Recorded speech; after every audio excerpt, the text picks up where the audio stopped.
মহামান্য রাষ্ট্রপতি জনাব মোহাম্মদ শাহাবুদ্দিন তার স্বাক্ষরযুক্ত পদত্যাগপত্র আজ 24শে জুলাই 2026 9 শ্রাবণ 1433 তারিখে রোজ শুক্রবার অপরাহ্ন 5:01 আমার নিকট পদত্যাগপত্র দাখিল করেছেন।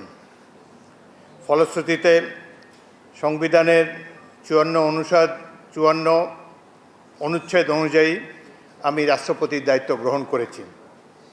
পদত্যাগপত্রটি আমি গ্রহণ করেছি।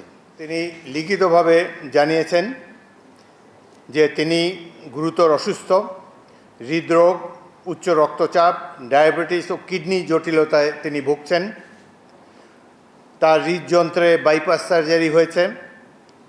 ইদানিং স্বাস্থ্য পরীক্ষার অটোনমিক নিউরোপ্যাথি নামে রোগ শনাক্ত হয়েছে। এই রোগের কারণে তিনি মাঝে মাঝে অচেতন হয়ে পড়েন।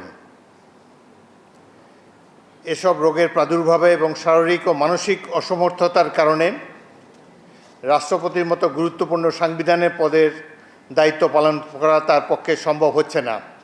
তার দীর্ঘমেয়াদী চিকিৎসার প্রয়োজন। এই কারণেই তিনি স্বাস্থ্যগত কারণে পদত্যাগ করেছেন এবং বাংলাদেশ জাতীয় সংসদের স্পিকার হিসাবে এই পদত্যাগপত্র আমি গ্রহণ করেছি। তিনি মাফিয়া সরকারের আমলে নির্বাচিত হলেও বর্তমানে জনগণের ভোটে যে সরকার নির্বাচিত হয়েছে তার প্রতি তিনি সমর্থন এবং শ্রদ্ধা প্রকাশ করেছেন সবসময়।